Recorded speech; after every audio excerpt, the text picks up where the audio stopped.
Di meja ini ada Ibu Nina Armando dari Komisi Penyiaran Indonesia. Mbak Nina ya. Pasti luar biasa tarik menarik kepentingan di KPI dan nanti kita akan mendengarkan. Kemudian di sebelah kiri saya Bang Amir Effendi Siregar. Saya panggil Bang bukan karena tadi seperti Abang Surya Paloh. Karena memang saya waktu mahasiswa sudah sering mendengarkan kuliah-kuliah jurnalistik dari Bang Amir gitu. Saya nggak nyangka sekarang satu forum. Terima kasih. Dan di sebelah lagi Ucu yang sudah terkenal itu. Oke, kita hanya mempunyai waktu 40 menit. Singkat-singkat saja dari Mbak Nina, silakan. Mungkin Ucu dulu. Ucu dulu ya. Oh ya, sebagai yang punya cerita. Silakan. Terima kasih untuk telah stay dan mau masuk ke ruangan ini untuk mendengarkan mereka bukan dengerin saya. Kalau apa yang kami bikin, ada saya, ada Mbak Ula dengan meminjam cerita yang luar biasa dari Luffy. Udah tadi saksikan. Silahkan apresiasi masing-masing. Kepanjangan, nahan pipis, silahkan. Sudah dilakukan gitu. Gimana ya saya mau bilang apa? Pertama, semakin lama, ini sebenarnya malam ini adalah terakhir untuk pemutaran Jakarta. Makanya kita pengen banget gitu, pemutarannya besar. Ternyata tadi full house gitu. Semakin lama film ini semakin diperlihatkan ke orang, saya personal semakin melihat Luffy perlu disupport lebih lagi ya gitu untuk yang kedepannya. Saya agak sedih sebenarnya karena misalnya film ini mungkin bisa membantu gitu. Ini saya agak beda biasanya ceritanya ini. Film ini mungkin bisa membantu advokasinya gitu, tapi sampai berapa lama gitu.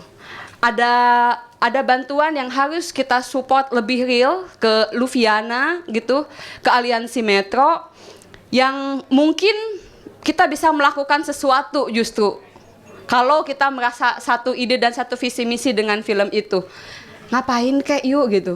Karena kedepannya gitu, 5 tahun ke depan, apa yang akan terjadi dengan nasib pekerja media di Indonesia gitu.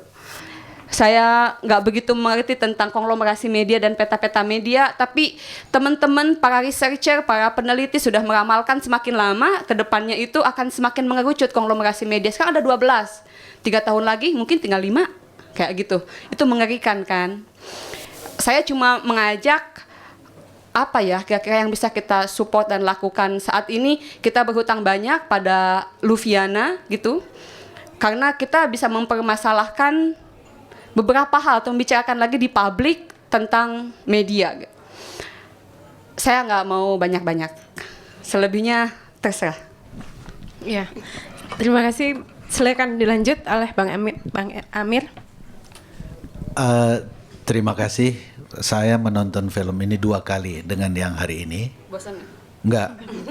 Memang terasa kepanjangan. Okay. Tapi substance-nya sangat menarik. Dan terima kasih juga buat Lufiani yang terus Lufiana, karena dia adalah entry point untuk melibatkan hampir seluruh orang dan seluruh masyarakat kita, dan terima kasih juga dengan Ucu. Yang menariknya tidak hanya kasus personal Lufiana, tapi juga menjadi concern kita karena dia mulai dari frekuensi. Jadi judul di balik frekuensi itu bukan hanya masalah Lufiana, tapi adalah masalah bangsa Indonesia secara keseluruhan, masalah kita semua. Nah, ini menariknya film itu. Jadi saudara-saudara, adik-adik, kakak, sahabat, ketika film ini keluar dengan frekuensi dan seterusnya, nah itu adalah milik kita. Jadi Ucu akan bicara tentang demokratisasi sebenarnya, demokratisasi media. Kasus Lufiana bagian dari untuk di balik frekuensi ini, dia menjadi concern. Nah, saudara-saudara sekalian, adik-adik semua, sebenarnya film ini adalah salah satu langkah advokasi yang juga telah dilakukan oleh belasan civil society, antara lain Ajindo, Ajijak, PR2 Media, dan seterusnya, bahkan sudah sampai ke Mahkamah Konstitusi. Jadi ini nanti saya akan sampai ke follow up. Nah, supaya kita semua bisa memahami secara bersama-sama kenapa kita concern terhadap persoalan ini. Karena demokratisasi media itu membutuhkan apa yang disebut dengan bukan hanya freedom of speech, expression, and of the press, tapi juga diversity of ownership and diversity of content. Dua ini satu package. Nah, mereka ini sekarang, para pemilik-pemilik ini mengatakan atas nama freedom kita bisa melakukan segala hal. Padahal nggak bisa, harus ada paket. Kalau mau bilang demokratisasi media, harus ada paketnya diversity of ownership and diversity of content. Apalagi kalau dia berhubungan dengan frekuensi. Bukan kritik. Untuk mempertajam film ini sebenarnya, besok kalau kita mau buat lagi, kita harus bedakan antara media cetak yang tidak mempergunakan frekuensi dan media elektronik yang mempergunakan frekuensi. Karena kita sangat punya hak untuk terlibat ya di dalam me-watch, memperhatikan, memperbaiki yang namanya frekuensi, karena itu milik kita. Jadi saudara-saudara sekalian, supaya kita bisa tajam lagi, di dunia media itu ada dua regulasi penting. Satu regulasi media cetak, satu media elektronik. Nah, media cetak itu berlaku ketentuan umum. Dia boleh tidak independen. Boleh tiap hari di Suara Karya misalnya dipasang gambar Abu Rizal Bakri, nggak ada masalah. Boleh partisan. Cetak. Sanksinya adalah sanksi hukum dan sanksi etis dan sanksi sosial. Dibuang orang di tong sampah, nggak ada kontinuitas. Nah, media yang baik termasuk media cetak sebenarnya adalah menampilkan wajah-wajah pembaca, bukan wajah pemilik. Oleh karena itu dia nanti dibeli. Tapi boleh dia menampilkan wajah pemilik, media cetak boleh, nggak ada masalah. Dia hanya sanksi etik dan sanksi sosial. Tapi media elektronik nggak boleh. 3 sanksi sekaligus melekat dalam media elektronik: sanksi sosial, sanksi etik, dan sanksi hukum. 3 ini. Kenapa? Karena dia highly regulated di seluruh dunia. Yang namanya mempergunakan frekuensi free to air, Jerman, Amerika, even termasuk di Amerika, itu highly regulated. Ada aturannya, ada kontennya. Kata sederhananya, tidak boleh tidak netral, tidak boleh tidak independen. Nah, itu fungsinya Mbak Nina nanti harus lebih tegas lagi. Saya baru aja menulis di Kompas minggu yang lalu. Di Manado itu Ketua Umum PWI bilang, siapa yang bisa menjamin independensi Metro terhadap Surya, independensi Trans terhadap Khairul Tanjung, dan seterusnya begitu loh. Kalau media cetak dia bisa, tapi kalau media elektronik nggak bisa. Itulah catatan saya yang penting untuk mengatakan kita punya hak untuk melakukan kontrol terhadap media elektronik kalau dia tidak independen. Saya teruskan lagi. Oleh karena itu, Ucu dan teman-teman sekalian, sebenarnya 12 grup itu kita mesti bedakan. Yang cetak sendiri, yang elektronik sendiri. Yang elektronik ini trennya ini jadi 5 sebenarnya. Dari 300 stasiun televisi di Indonesia, 200 dikuasai oleh Jakarta, yang hanya dikuasai oleh 5 tokoh ini. Dan itu sebenarnya melawan hukum, melanggar hukum. Kita punya waktu terbatas. Saya hanya ingin anjurkan, karena kita punya hak, karena mereka sudah melanggar sebenarnya aturan-aturan hukum. Teman-teman sudah maju di Mahkamah Konstitusi, bukan kalah. Nah ini implikasinya begini. Mahkamah Konstitusi bilang apa? Mahkamah Konstitusi menolak permohonan koalisi independen yang meminta tafsir tunggal. Mahkamah Konstitusi bilang, jadi ini sebenarnya putusan Mahkamah Konstitusi itu menolak tapi implisit menerima. Tidak memberikan tafsir, tapi memberikan tafsir. Dia bilang apa? Yang terjadi sekarang ini bukan multitafsir, tafsirnya jelas. Yang masalah sekarang adalah implementasi norma. Normanya tidak ditegakkan. Tafsirnya adalah, kesimpulannya adalah, di dalam satu lokasi tidak boleh memiliki lebih dari 1 stasiun televisi. Sekarang ini, jadi MK bilang, ini bukan masalah konstitusionalitas. Oleh karena itu kami tolak. Ini masalah penegakan hukum. Jadi dia tegurlah pemerintah untuk bisa menegakkan hukum. Bagus pertanyaan Ucu tadi terakhir itu. Oleh karena itu kita harus menuntut negara ke court karena dia telah melakukan pembiaran terhadap pelanggaran hukum yang selama ini telah dilakukan. Civil society kewajibannya adalah menuntut, ini jadi filmmu yang baru nanti nih. Karena kalau dia sudah maju ke court di mana-mana, civil society menuntut negara karena telah melakukan pembiaran hukum, pemerkosaan frekuensi ya oleh para pemilik, kita bisa majukan itu. Saya pikir ini cukup. Terima kasih. Terima kasih. Diperjelas 5 tadi siapa aja? 5 itu misalnya, bukan misal, Khairul Tanjung, Transkop punya Trans TV, Trans 7. Kelompoknya Syariat Maja punya Indosiar, SCTV, terus O Channel. Ical punya Viva News, Antv, TV One. Terus satu lagi Surya Paloh punya Metro. Terus terang dalam konteks ownership, hanya Metro yang masih tidak melanggar hukum. Yang lainnya sudah kena. MNC, itu yang paling dasar. Punya banyak 3 paling tidak kan? Nah, bahkan lebih jelas lagi, 300 stasiun televisi sebenarnya di seluruh Indonesia. 300 nih, lokal. 218 milik mereka ini.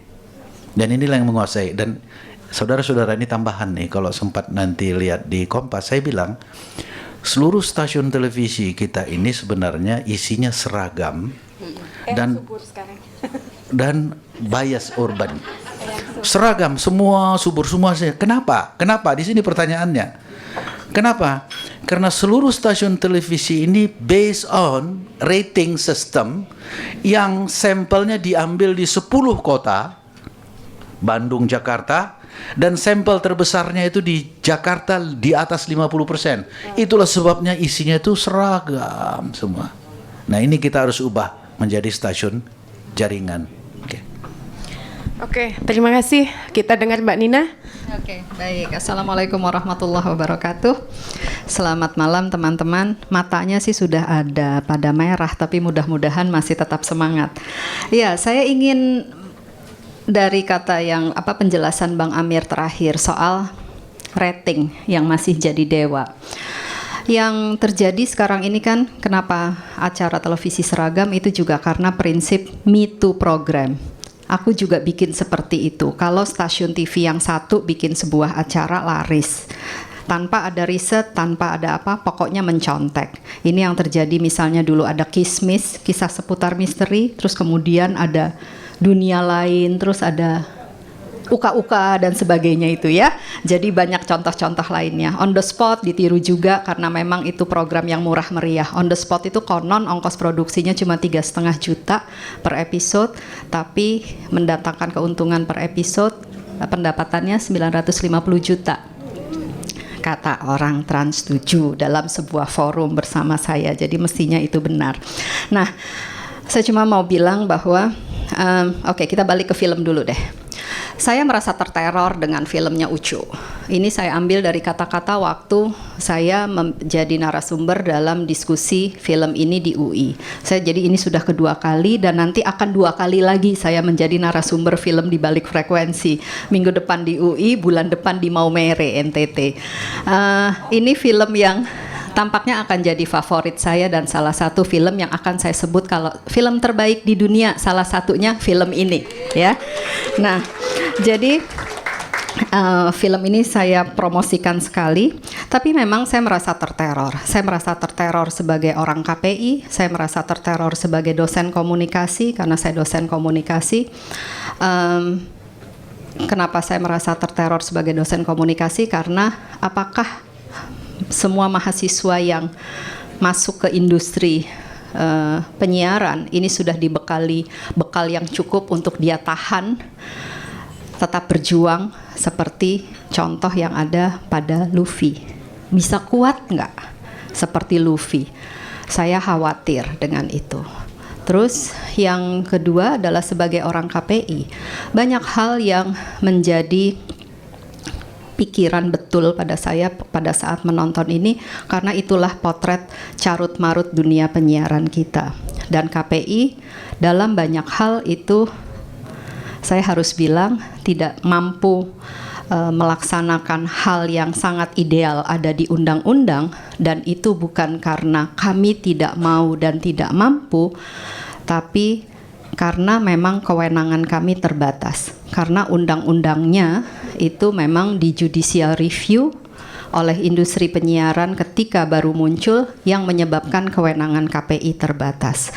Bang Amir tadi mengatakan bahwa kita harus sama-sama memprotes pemerintah karena memang judicial review yang dilakukan terhadap undang-undang penyiaran yang menyebabkan kewenangan KPI diamputasi itu menyebabkan pemerintah membuat PPPP sendiri, dan itu banyak menyalahi undang-undang. Benar ya Bang ya? Banyak menyalahi undang-undang. Dan PPPP ini dibuat tanpa melibatkan KPI, dan kami harus berjalan dengan itu sekarang dunia penyiaran ini. Aturan yang dibuat oleh KPI juga harus merujuk kepada PP yang kita tahu juga berlawanan dengan undang-undang. Dalam banyak hal berlawanan dengan undang-undang. KPI pernah menjudicial review PPPP ini dan kalah. Kalau ini beneran kalah. Ya, jadi bukan seperti tadi. Kalau ini beneran, KPI dikatakan tidak punya legal standing untuk melakukan gugatan. Jadi ada masalah memang dalam dunia penyiaran kita, jelas itu, dan wujudnya adalah dalam protes teman-teman semua yang ngomel dengan isi siaran yang kok seperti itu. Tadi ada yang subur, ada apa lagi? Banyak lah ya. Nah, kalau kita bicara tentang hal yang jadi fokus pada film ini, yaitu netralitas isi siaran. Saya mau cerita begini. Minggu lalu, ya, ada seorang salah seorang pemimpin redaksi di media elektronik yang menunjukkan kepada saya SMS dari atau BB ya, BBM, bahwa dia diminta untuk tulisannya begini, nanti berita tentang kegiatan sebuah partai tolong masuk ya. Itu perintah. Nah, kalau sudah begini maka kita bertanya tentang independensi ruang redaksi di mana ya, newsroom di mana ya? Karena orang itu jelas diperintah oleh, dan itu salah seorang petinggi pemilik, bagian dari pemilik yang mengintervensi ruang redaksi bahwa berita tertentu harus dimuat.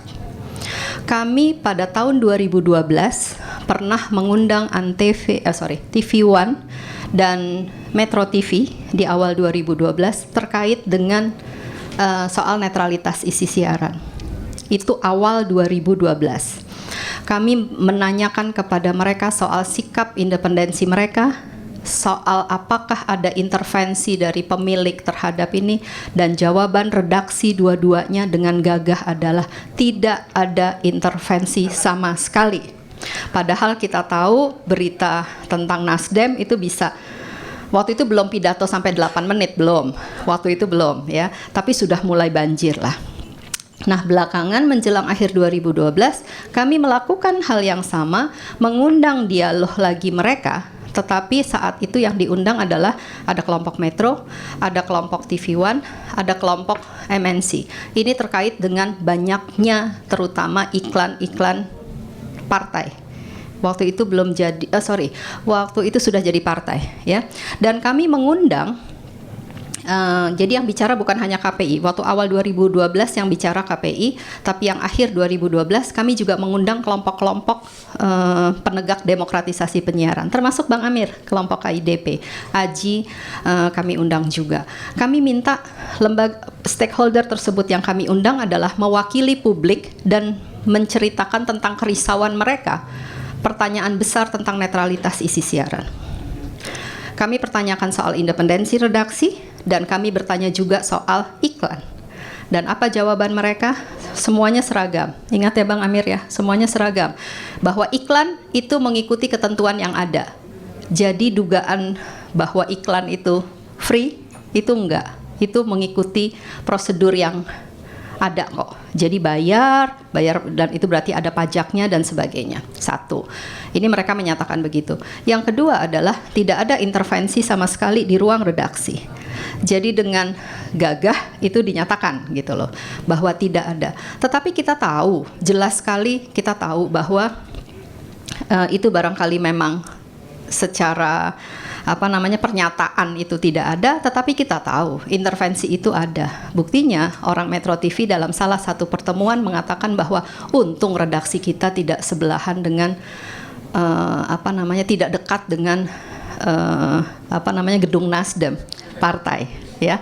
Nah, dulu Metro TV, Mbak Lufi, Metro TV itu waktu masih Nasdem itu menjadi organisasi sosial kemasyarakatan, ormas, maka redaksinya mengatakan bahwa apa salahnya kami mengangkat sebuah ormas yang punya visi sama kami, dengan kami. Waktu itu saya tanya, kalau begitu kenapa Anda tidak mengangkat ormas-ormas lain? Kenapa Nasdem melulu ya yang dimunculkan oleh Metro? Dia kan bukan partai. Selesai sampai situ. Sekarang ketika ditanya, oke, si ormas sudah menjadi partai, kenapa Anda angkat? Dulu kan katanya dia ormas bukan partai. Nggak ada jawaban dari orang yang sama yang sudah kami tanyakan pertanyaan itu. Jadi soal independensi, soal hal-hal semacam ini kami bahas di KPI.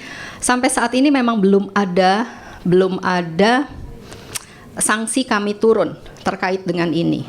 Tapi sebenarnya bentuk kami itu melakukan bentuk-bentuk itu pengawasan isi siaran kepada stasiun TV dan radio itu dalam berbagai bentuk.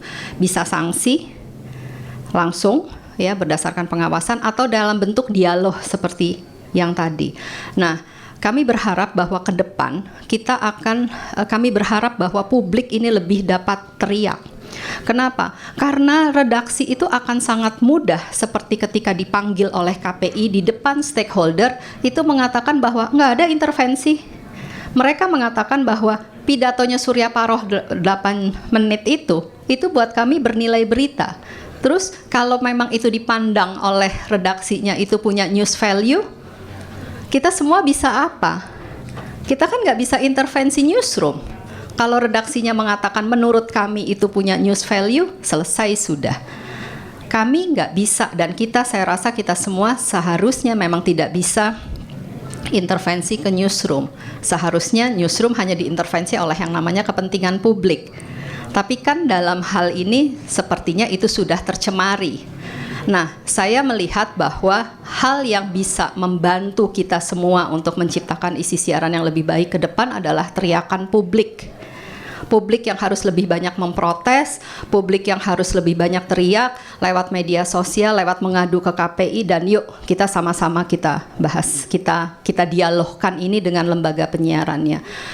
Kami merasa bahwa dalam hal ini misalnya sanksi dan sanksi KPI itu terbatas dalam bentuk teguran paling ada penghentian sementara, ditingkatkan penghentian sementara, ada pembatasan durasi, tapi itu pun sering bermasalah. Nanti saya cerita sedikit tentang kenapa bermasalah.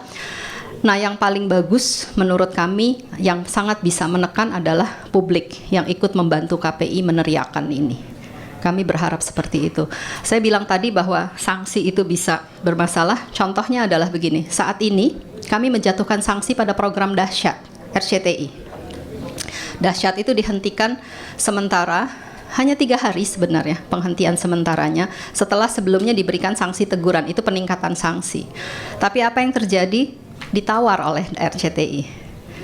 Ya, kami sudah berikan batas waktu dalam 2 minggu, Anda harus berhenti 3 hari penghentian sementara. Pilih waktu antara ini sama ini. Mereka memberikan hak keberatan dan itu memang ada dalam peraturan. Boleh memberikan hak keberatan. Sebenarnya hak keberatan itu 1 kali. Kami rapat pleno lagi. Mereka memberikan hak keberatan itu dengan cara memberikan data tentang kebaikan-kebaikan program ini. Sampai berapa belas. Ya. Buat kami itu tidak ada sesuatu yang baru dari sana. Sanksi bisa berubah kalau ada informasi baru yang diberikan oleh stasiun TV-nya. Jadi sanksi tidak berubah. Oke, tetap penghentian 3 hari kami bilang dalam rentang waktu yang akhirnya beda kan? Tapi dalam waktu 2 minggu juga Anda pilih 3 hari. Mereka datang lagi kepada kami, minta pertimbangan lagi sekarang ini, dan ini membuat kami harus pleno lagi, ya. Jadi itu terus, teman-teman, ke depan ini kami berharap bahwa kami dapat memberikan sanksi denda sebenarnya. Karena kami melihat kalau kami memberikan sanksi penghentian sementara atau pembatasan durasi, maka itu sudah berarti sanksi denda. Stasiun TV kalau diberikan sanksi penghentian sementara, kalau program itu tidak ratingnya tinggi, maka mereka akan menjalankan sanksi itu dengan cepat. Tapi kalau programnya laku, ratingnya tinggi kayak di Antv, Facebookers itu baru 1 tahun loh menjalankan sanksi kami. Sanksinya turun 2012, baru menjalankan sanksi 2013. Ya, setelah itu pun kami ributkan di DPR. Nah, Dahsyat juga seperti itu. Jadi sebuah program itu bisa mengulur-ngulur sanksi, atau saya nggak tahu apakah nanti dia mau melaksanakan sanksi atau tidak kalau itu laku. Tapi kalau programnya kurang laku, maka stasiun TV-nya akan mengatakan bahwa baiklah, sanksi KPI akan dijalankan karena kami menurut pada regulator ini. Padahal itu sebenarnya programnya kami tahu ratingnya tidak tinggi, ya. Nah, ke depan jadi ini Bang Amir adalah tim tim pakar pendamping Komisi 1 dalam revisi Undang-Undang Penyiaran. Jadi Undang-Undang Penyiaran itu sedang direvisi. Nanti mungkin Bang Amir bisa cerita tentang aturan netralitas dalam revisi ini. Tapi karena saya lagi cerita sanksi denda, maka ke depan ini dalam revisi tersebut salah satu sanksi yang diberikan adalah sanksi denda. Kalau stasiun TV melanggar dan termasuk pelanggaran pemanfaatan frekuensi, kalau kita berikan sanksi denda, insya Allah itu jauh lebih efektif ketimbang sanksi teguran atau teguran 1, teguran 2 seperti itu. Karena kalau pengalaman KPI, stasiun TV bisa nggak kapok-kapok, dikasih teguran 1, habis itu teguran 2, penghentian sementara, pembatasan durasi, dan kami nggak tahu lagi sanksi apa lagi yang harus diberikan karena terus-menerus melakukan kesalahan yang sama. Sementara itu dulu, terima kasih. Ya, sebelum tanya jawab kasih applause dulu buat para pembicara di depan. Silakan, ada yang mau bertanya? Selamat malam, nama saya Hikmat dari Nasionalis Bersatu. Saya sangat apresiasi dengan pembuatan film ini. Sesungguhnya kejahatan yang dilakukan di balik frekuensi ini sangat besar, apalagi dengan melihat bangsa kita ke depan. Contohnya misalnya banyak konten-konten yang ditayangkan itu tidak sesuai dengan budaya bangsa ini. Unsur pendidikan di dalam media juga tidak pernah terbangun. Terus yang sangat konkret mungkin kita lihat ketika ada aksi, itu bukan materinya yang diambil, tapi bagaimana aksi itu berlangsung. Jadi kekerasan, anarkis, atau kemasannya yang bagus itu akan ditayangkan, tapi bukan materi aksinya yang diambil. Demikian juga dari film ini, saya lihat sangat menarik. Cuman yang saya perlu pertanyakan adalah, next dari ini apa yang akan kita lakukan untuk perbaikan bangsa? Itu saja dari saya. Terus untuk Komisi Penyiaran mungkin harus lebih berani, tegas, dan terus membahas materi-materi apa yang ada di penyiaran itu. Karena saat ini menurut saya sudah tidak punya tontonan lagi. Dan jangan lupa bahwa ada satu media elektronik yang sesungguhnya milik kita, yaitu TVRI. Tapi nggak pernah ditonton itu. Itu milik bangsa loh. Jadi pemiliknya kita. Dan bangsa ini, negara ini punyanya kita, bukan orang lain. Pemerintah itu adalah karyawan kita. Kita komisarisnya, kita bisa ganti siapapun itu. Jangan lupa itu.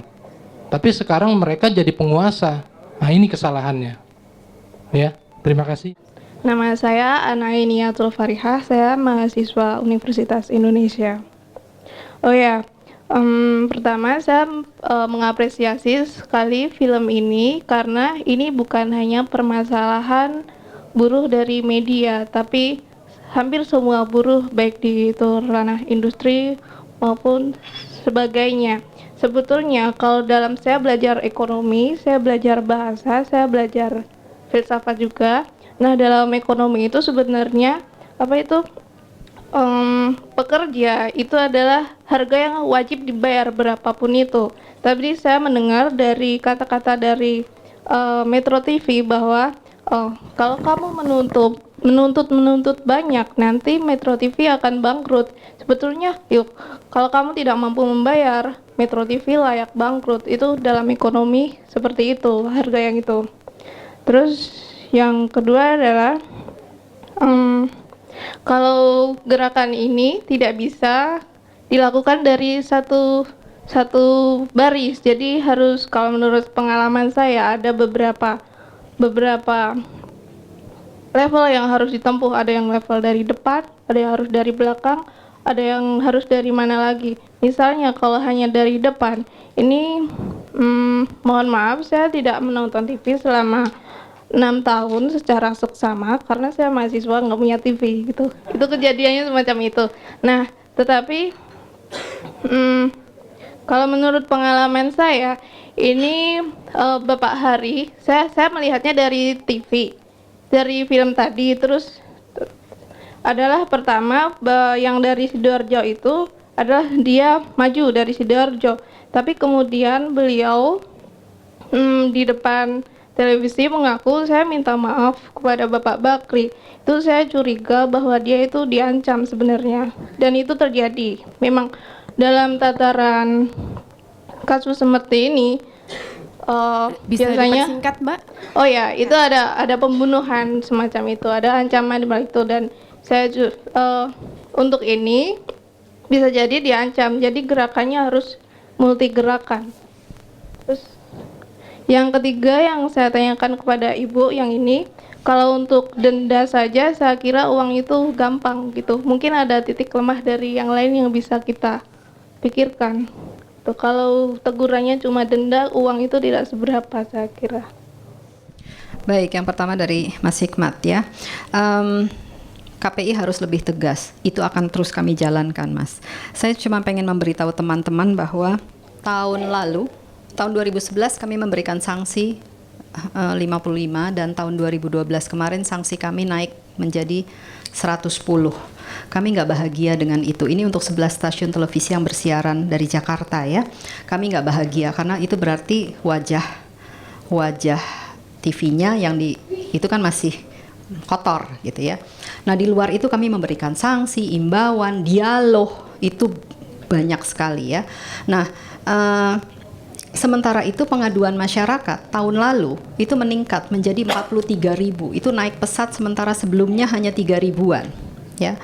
Kenapa masyarakat mengadu?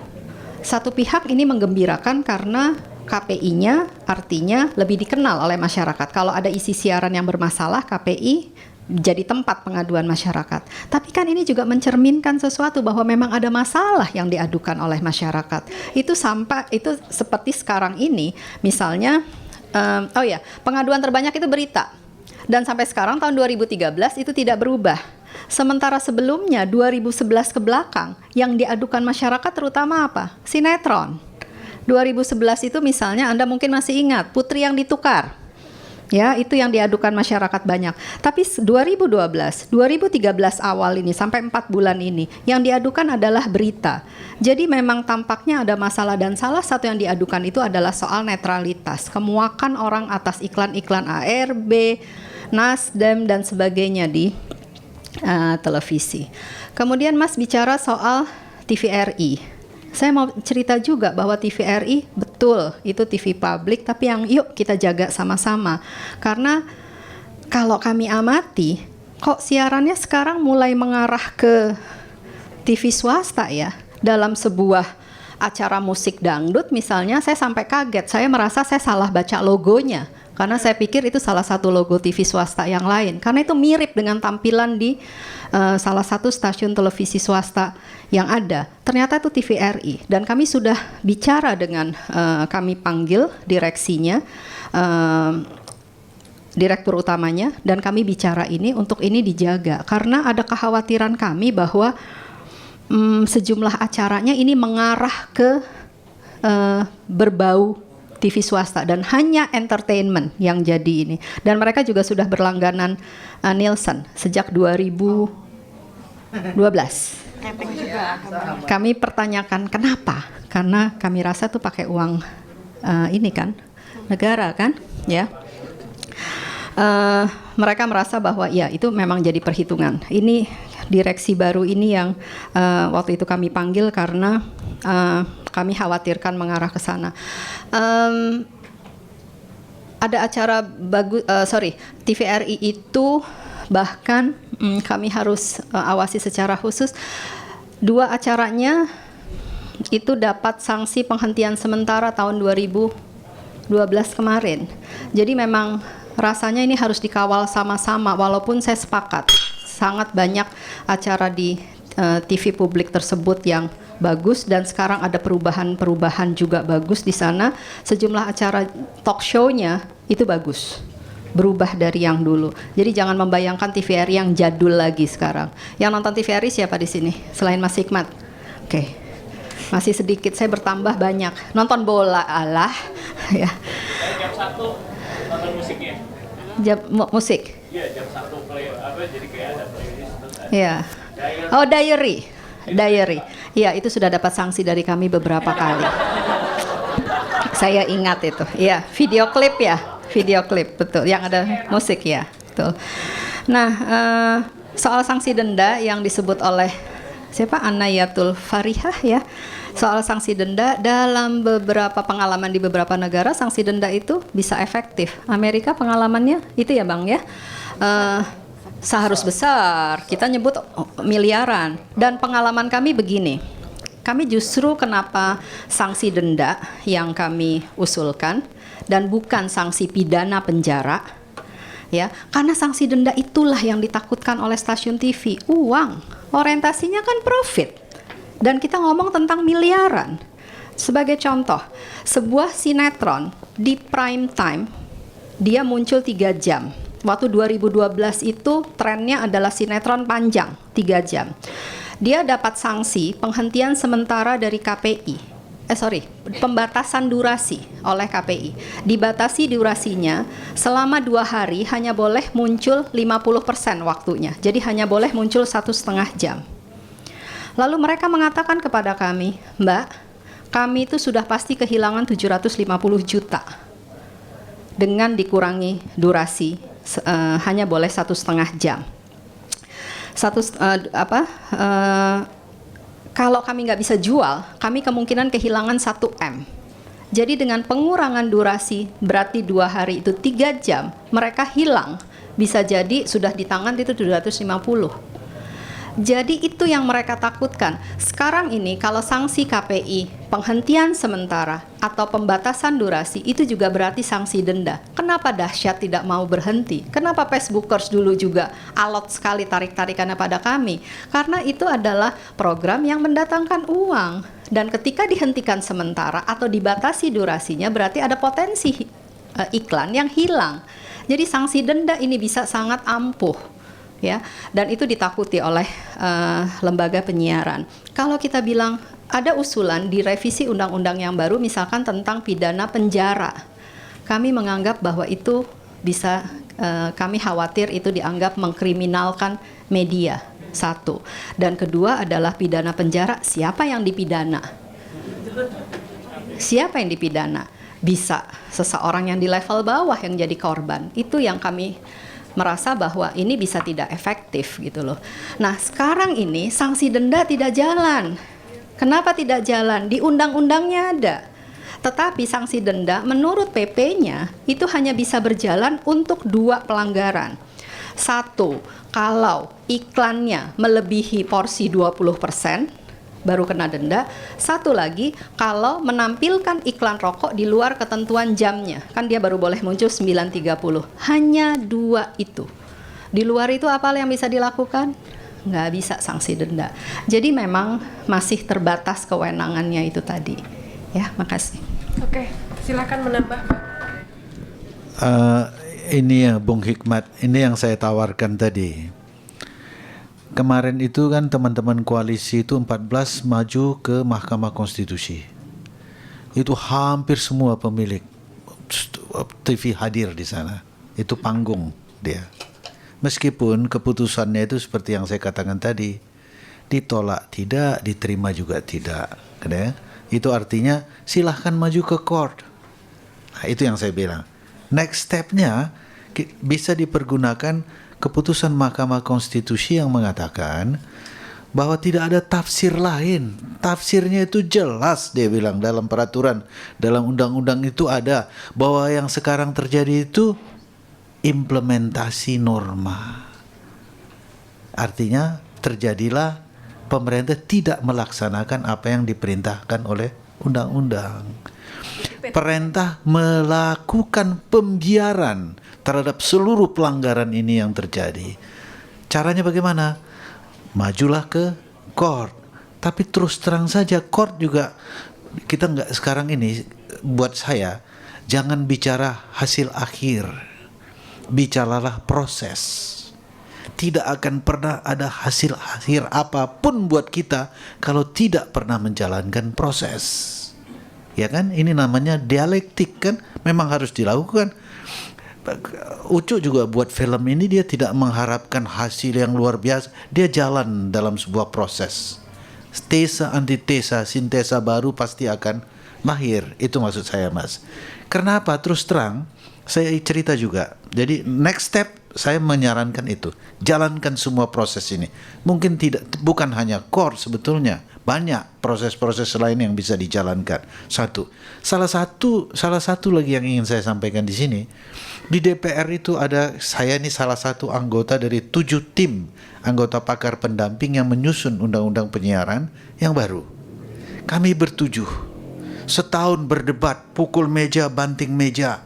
Dari 7 orang ini lahir awalnya 5 konsep. Terakhir tinggal 2 konsep yang secara paradigmatik memang berbeda.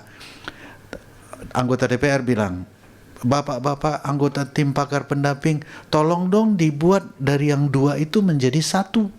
Begitu mereka bilang. Saya yang bilang, Ibu, Bapak anggota DPR yang terhormat, you are the politician, not me. Karena ini sudah berbeda secara paradigmatik yang nggak mungkin disatukan. Contohnya, saya nggak perlu sebut nama kan, bisa pencemaran nama baik. Nah, Satu ya. Yang A mengatakan bahwa pemusatan kepemilikan harus dibatasi. Yang B mengatakan nggak perlu ada pembatasan kepemilikan, bebas aja. Jadi konsentrasi yang sekarang ini terjadi silakan. Yang ini bilang harus ada. Yang A mengatakan harus ada stasiun jaringan. Yang sini mengatakan nggak perlu ada stasiun jaringan, gitu. Boleh iya, boleh enggak. Suka-suka kita aja, dia bilang gitu kan.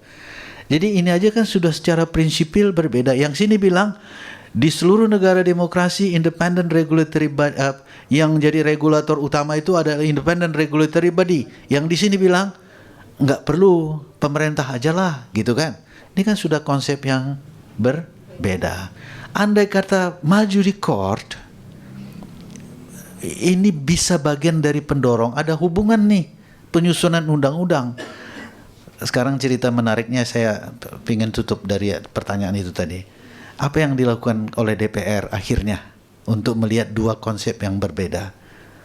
Mereka pergi ke luar negeri, ke Amerika dan ke Inggris untuk melihat konsep mana sebenarnya yang bagus.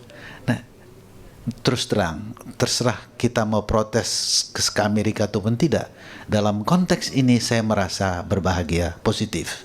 Karena begitu pulang dari Amerika dan Inggris, maka yang di-approve oleh DPR 85% berasal dari konsep yang demokratis tadi. Pemusatan kepemilikan dan seterusnya dan seterusnya. Tapi ingat, sekarang ini 85%.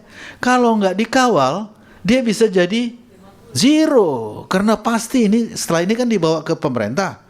Negosiasi ya harus dikawal. Maka itu saya bilang proses itu penting. Filmnya Ucu itu penting. Maju ke court itu penting. Diskusi hari ini tuh penting untuk bisa mengawal supaya kalaupun dia nanti turun dari 85, 84%. Gitu loh kira-kira. Itu aja tambahan saya. Terakhir kalau nggak keberatan, saya ingin tambah sedikit aja. Yang saya khawatir sekarang ini yang terjadi pergeseran dari state authoritarianism ke capital authoritarianism, sama-sama membunuh demokrasi. Jadi kita harus memang lawan. Terima kasih. Boleh nggak saya nambahin dikit aja? Iya, silakan. Saya menambahkan dikit yang dari Bang Amir tadi. Saat ini kan sedang digodok revisi Undang-Undang Penyiaran, itu sudah sampai tahap keluar dari Balek. Dan saat ini tahapnya sudah di tangan pemerintah. KPI sekitar 3 minggu yang lalu diminta memberikan masukan terhadap draft ini. Kami berharap sebenarnya civil society dapat lebih banyak terlibat karena kami terus terang melihat ada perbedaan antara lahirnya revisi undang-undang yang sekarang ini, proses pembuatannya dengan saat Undang-Undang 32 tahun 2002 dulu lahir. Dulu itu civil society-nya banyak sekali yang aktif, sementara kalau sekarang tampaknya adem ayem saja gitu loh. Nah ini salah satunya sosialisasinya. Nah jadi kami berharap bahwa teman-teman dapat ikut memelototi revisi undang-undang ini. Bisa dilihat draft undang-undangnya di situs DPR.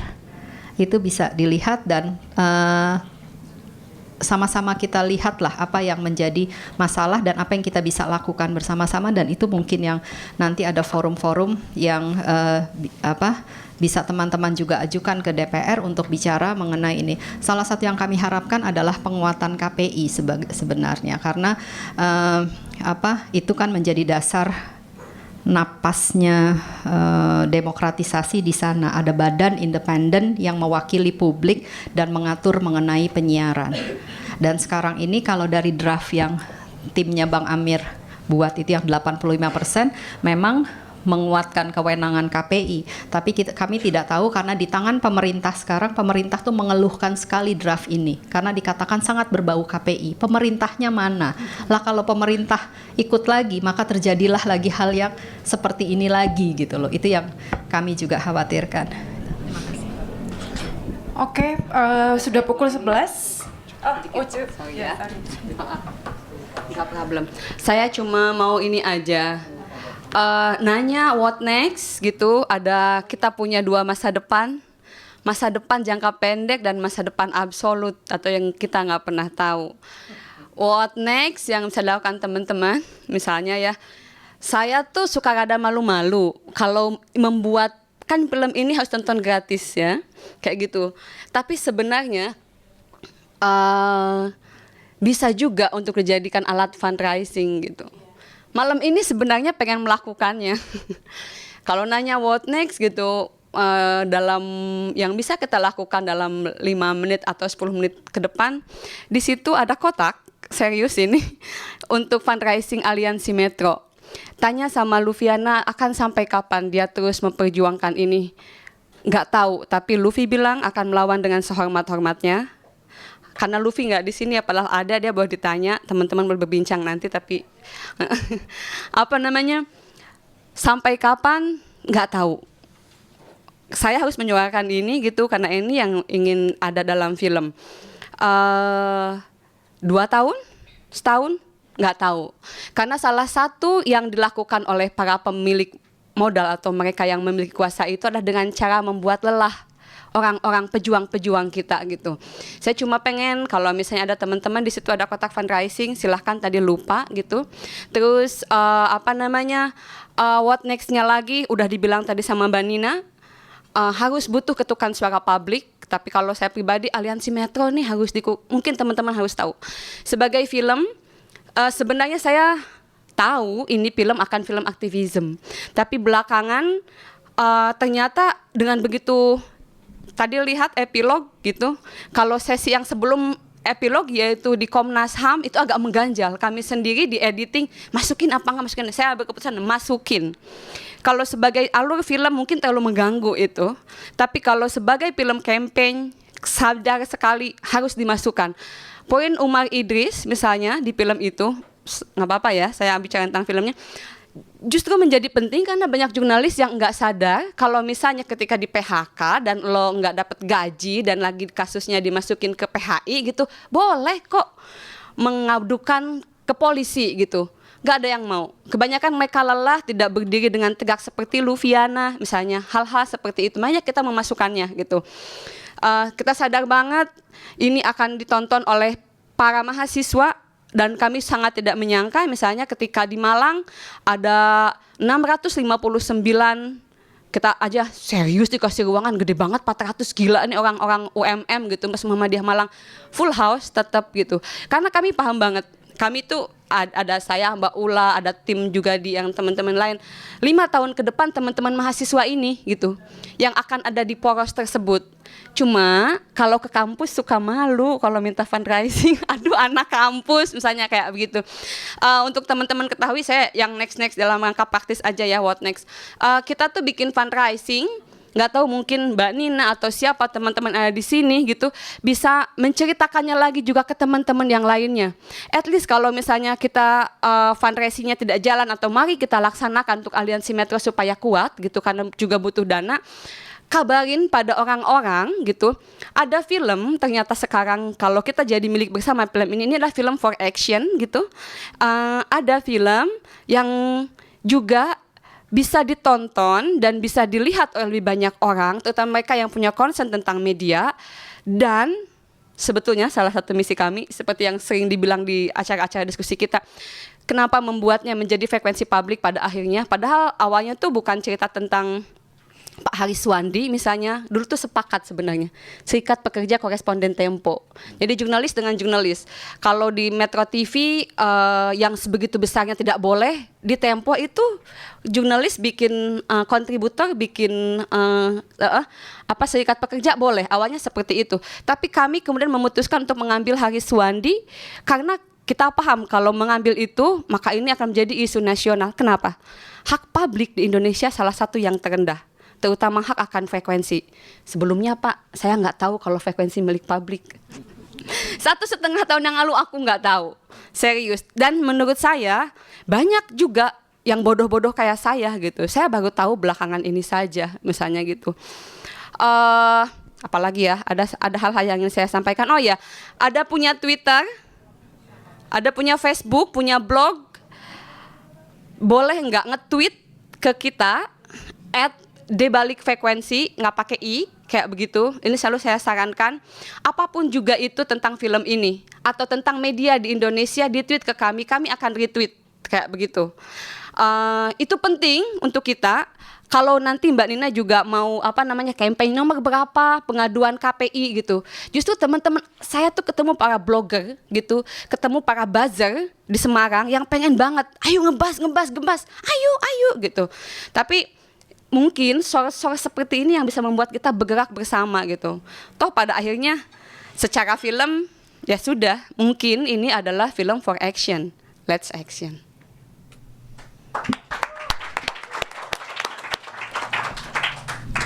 Berhubung sudah pukul 11, saya tidak ingin membuka forum lagi karena sudah cukup komprehensif tadi, dan saya cuman menggarisbawahi satu hal yang selalu terngiang-ngiang di dalam benak saya adalah sebuah acara di BBC Knowledge, Top Gear. Top Gear itu mobil merek apapun yang dia uji itu dikata-katain, di Mercedes, BMW, apapun lah, nggak ada takutnya gitu. Dan saya melihat itulah cara berpikir orang merdeka gitu. Dia tidak dikekang oleh si pengiklan, si pemilik modal maupun si produser, terserah dia mau ngapain. Dan tadi Bang Amir menyebutkan seharusnya kita punya demokrasi of content, demokrasi of ownership. Itulah yang kita impikan gitu ya Pak. Dan Ucu sudah memulai jalan itu, dan ternyata dari ketidaksengajaan ya agak berubah angle-nya ya gitu. Dan ada Luffy juga yang menjadi martir di sini gitu. Saya pernah dengar dia cerita bahwa saya agak ragu-ragu terima tawaran pekerjaan karena mengganggu perjuangan ini gitu. Jadi sebuah pilihan yang saya tahu pasti berat dan pasti susah dikatakan gitu. Nah, Mbak Nina juga tadi sudah menyampaikan poin-poin krusial dalam mengawasi frekuensi yang milik kita bersama itu, dan mengajak sekali lagi publik untuk bergerak. Saya tutup diskusi ini dan sekali lagi applause untuk Ucu, Luffy, dan semua teman-teman. Terima kasih.